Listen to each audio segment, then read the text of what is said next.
अस्सलाम वालेकुम दोस्तों, मैं हूं असलम आलम और आप देख रहे हैं गल्फ़ एक्सपर्ट। दोस्तों, आज की वीडियो बहुत ही ज़्यादा इन्फॉर्मेटिव होने वाली है, तो इस वीडियो को कहीं भी मिस मत करें।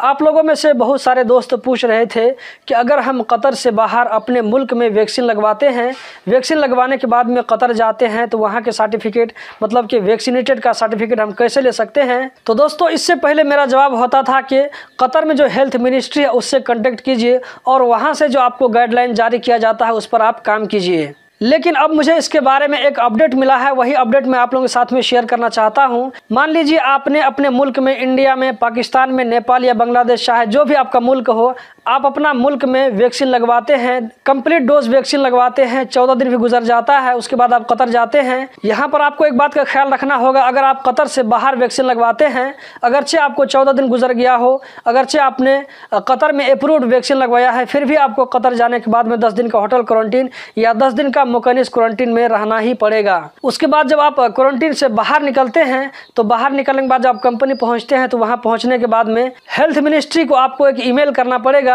कौन सा ईमेल है तो वो आपको स्क्रीन पर नजर आ रहा होगा। इस ईमेल पर आपको अपना आईडी कॉपी, आपने जो अपने मुल्क में वैक्सीन लगवाया उसका सर्टिफिकेट, ओरिजिनल सर्टिफिकेट होना चाहिए, उसके बाद आपका पासपोर्ट कॉपी, इन तीनों चीज़ का आपने जो है स्कैन कर लेना है। स्कैन करने के बाद में इन तीनों चीज़ों का जो कॉपी है आपको जो स्क्रीन पर नजर आ रहा है ईमेल, इस ईमेल पर सेंड कर दें। इस ईमेल पर तीनों चीज़ को सेंड करने के बाद में आपको इंतज़ार करना पड़ेगा, थोड़ा सा वेट करना पड़ेगा। ऐसा नहीं है कि आज आप सेंड करेंगे कल परसों तक आपका जो है सब कुछ क्लियर हो जाएगा, ऐसा नहीं है।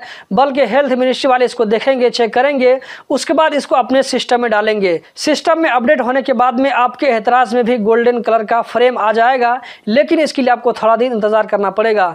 हो सकता है कि हफ्ता 10 दिन या 20 दिन भी लग सकता है इस काम के लिए। ये जो ईमेल है, मैं इस ईमेल को इस वीडियो के डिस्क्रिप्शन में भी डाल दूंगा, तो वहाँ से भी इसको आप कॉपी करके इस पर आप ईमेल सेंड कर सकते हैं। यहाँ पर दोस्तों आपको एक और बात का ख्याल रखना होगा, वो ये कि आप जो अपने मुल्क में वैक्सीन लगवा रहे हैं तो वही वैक्सीन लगवाएं जो कतर में अप्रूव्ड वैक्सीन है, उसके बाद ही आपके एतराज़ में गोल्डन कलर का फ्रेम लगेगा।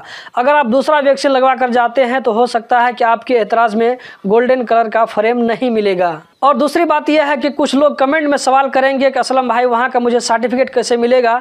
तो दोस्तों, मैं इसका जवाब पहले ही से दे देना चाहता हूँ। वो ये कि हो सकता है कि आपको कतर का जो सर्टिफिकेट न मिले, क्योंकि आपने वैक्सीन कतर में नहीं लगवाया है बल्कि कतर से बाहर लगवाया है। तो आपने कतर से बाहर में जिस मुल्क में वैक्सीन लगवाया है तो उस मुल्क का आपके पास में ऑलरेडी सर्टिफिकेट है ही, तो इसके होते हुए आपको कतर से सर्टिफिकेट लेने की जरूरत नहीं पड़ेगी। बस आपके एतराज़ में अपडेट हो जाता है तो यही आपके लिए काफ़ी होगा। अगर इसके बारे में कोई नया अपडेट आता है तो आप लोगों के साथ में ज़रूर शेयर करूंगा। अभी तक मेरे पास में जितना अपडेट था मैंने आप लोगों के साथ में शेयर कर दिया। इस वीडियो को जितना हो सके अपने दोस्तों के साथ भी शेयर करें ताकि उन लोगों तक भी ये जानकारी पहुंच सके। और ख़ास करके जो लोग कतर जाना चाहते हैं या जा रहे हैं उन लोगों के साथ में ज़रूर ये वीडियो शेयर करें, क्योंकि नए जाने वालों के साथ में इस तरह की जानकारी नहीं होती है। इस वीडियो को देखने का बहुत बहुत शुक्रिया।